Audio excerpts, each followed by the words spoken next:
Hello guys, কেমন আছেন সবাই? আশা করছি খুব ভালো আছেন। নতুন একটি ভিডিওতে আপনাদের স্বাগতম। আজকে কথা বলবো বেথলেহেম কাডুম্বা ইউনিট এই মুভিটি নিয়ে। এটি মালায়ালাম ইন্ডাস্ট্রির একটি মুভি, এটি দেখে ফেলেছি, এটি নিয়ে আজকে কথা বলবো।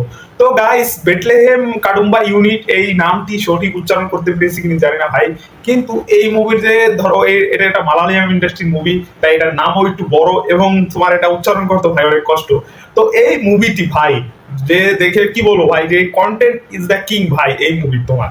এবং তোমাদের একটা কথা বলে রাখি, এই মুভিটা কেন দেখবে সেটাও বলবো তোমাদের। এই মুভিটি হলো যে তোমার প্রেমালু, তোমরা যে মুভিটি দেখেছো প্রেমালু খ্যাত ডিরেক্টরের এই মুভিটি ভাই, গিরিশ কুমার জের মুভিটি, এই মুভিটি হলো তার ডিরেক্টেড মুভি। তো তুমি প্রেমালু মুভি তো অবশ্যই তোমরা হয়তো বা দেখিয়েছো, যেই মুভিতে তোমার কি দেখানো হয়েছে ভাই, যে ভালোবাসাকে এতটা পারফেক্টলি ভাবে দেখানো হয়েছে এবং পিওরলি লাভ মানে ভালোবাসা যে কি জিনিস, সেটা কতটা মানে যে কি মারাত্মক জিনিস সেইগুলো দেখানো হয়েছে। কিভাবে একটা মানুষকে কি করে এতটা ভালোবাসা যায় সেইটা দেখানো হয়েছে, একবারে রিয়েল লাইফের মতো একবারে ভালোবাসা, সেই প্রকাশটা তোমার মুভিতে দেখানো হয়েছে। সেই জন্য সেই মুভিটা তোমার অনেক কিন্তু ভাইরাল হয়েছে এবং অনেক মানুষ দেখেছে বক্স অফিসে, তাও অনেক টাকা ইনকাম করেছে। তো সেই মুভির ডিরেক্টর এবার এই মুভিটি করেছে। তো এই মুভিতে কাস্টিং এ আছে ভাই তোমার নিবিন পলি এবং আছে সাথে মামিতা বাজ্জু। তো প্রেমালোকে তো হিরোইনই আছে এই জায়গায় মামিতা বাজ্জু। তো আরেকটা কথা বলে রাখি, এই জায়গায় তোমার যে নিবিন পলি আছে, নিবিন পলি থেকে ভাই মামিতা বাজ্জুর বয়স হবে 16 বছরের ছোট বড়, এবং সেই ক্যারেক্টারটাও পেলে করে একই ক্যারেক্টার পেলে করে মুভির ভিতরে, যে বড় ছোট ওরকম একটা গ্যাপের ব্যাপার।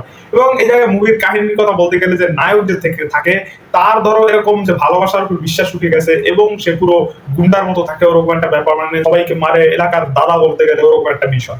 এবং তোমার পাশের বাসায় তোমার একটা মেয়ে আসে হিরোইন, এবং সে হিরোইন আর কি যে ভুল করে হলেও তোমার ফার্স্ট টাইম হয়ে যায় তোমার নায়কের প্রতি।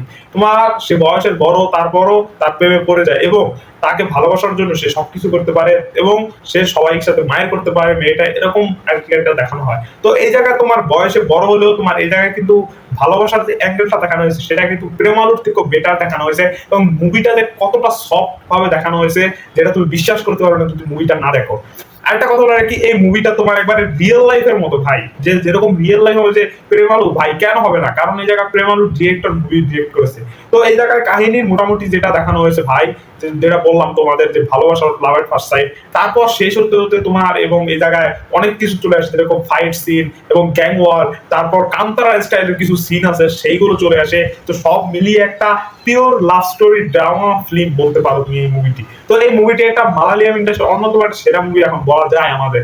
কারণ ভাই প্রেমালোকে তো যে উনি যখনই মুভি নিয়ে আসে 2024 সালে মুভি এনেছিল, পুরো ফাটিয়ে দিয়েছিল বক্স অফিস, এইটাও শিওর মানুষ সবাই ভালোবাসবে অবশ্যই। এই মুভিতে সবচেয়ে বড় প্লাস পয়েন্ট হলো যে নায়কের বয়সটা বেশি একটু, সেই বয়সের সাথে যে ম্যাচ করতে পেরেছে হিরোইন মামিতা বাজ্জু, তার ক্যারেক্টারটা একবারে ঠিক মতো প্লে করে তাদের সাথে ধর ম্যাচ করতে পেরেছে, এটাই অনেক ভাই। কারণ তোমার বয়সে বড় হলে তোমার এই নায়ক তাদের সাথে আর কি ম্যাচ করাতে কষ্ট হয়ে যায়। যখন সালমান খানের সাথে তোমার কম বয়সী হিরোইন দেওয়া হয় তখন তোমার কিন্তু এরকম হয় না, মানে যে যখন রাশমিকা মাদান্না তারপর সালমান খান দুজনে একসাথে আসে তখন তাদের বন্ড মানে জুটিটা ওরকম ভালো মানায় না। কিন্তু এটা নিবিন পলি আর মমিতা বাজ্জুর জুটিটা কিন্তু একটা পারফেক্টলি ভাবে তারা পর্দায় তুলে ধরেছে। তো সেই হিসেবে মুভিটা কিন্তু অনেকটা ভালো লেগেছে আমাদের কাছে। তো লাভ স্টোরি যদি পছন্দ করো তাহলে এই মুভিটা অবশ্যই দেখতে পারো ভাই। এবং এই মুভির মিউজিক হলো একটা ভালো দিক এই মুভির। এবং এই মুভির ধরো কয়েকটা গান ছিল যে এইটুকু তো বুঝিনি ভাই কি বলেছে ওই জায়গায়, বা ওরকম ভালোভাবে বুঝতে পারিনি, কিন্তু এই মুভির ধরো যে ইমোশনটা কাজ করেছে, ইমোশনের ক্ষেত্রে তোমার মুভির মিউজিকও ভালো লেগেছে ভাই, এবং সাথে কানেক্ট করতে পেরেছি। এবং এই মুভির প্লাস পয়েন্ট তোমার মিউজিক বলো এবং কয়েকটা ক্যারেক্টার আছে, তুমি শুধুমাত্র দুইজন, আমি লিড ক্যারেক্টারের কথা বলছি, কিন্তু সাইড যত ক্যারেক্টার আছে ভাই তারাও কিন্তু মোটামুটি ভালো একটা, প্রত্যেকটাকে মানে যে প্রত্যেক ক্যারেক্টারকে তারা আলাদা আলাদা সেট আপ দিয়েছে যাতে তারা ভালো মতো প্রপারলি ভাবে তারা ক্যারেক্টার গুলো বিল্ড আপ করতে পারে, যেটা একটা মুভির দিক দিয়ে ভালো একটা দিক। এরকম ভাই যে কি বলবো, যে অন্যান্য মুভিতে তোমার সাইড ক্যারেক্টার থেকে ওরকম গুরুত্বই দেওয়া হয় না, যেটা অনেক মুভিতে আমি দেখেছি। তো এই মুভিটা তোমার মালায়ালাম ইন্ডাস্ট্রির মুভি এবং তোমার প্রেমালুর মুভি তোমার রিমেক করেছে, বলিউড রিমেক করেছে এই মুভিটি প্রেমালুর মুভি।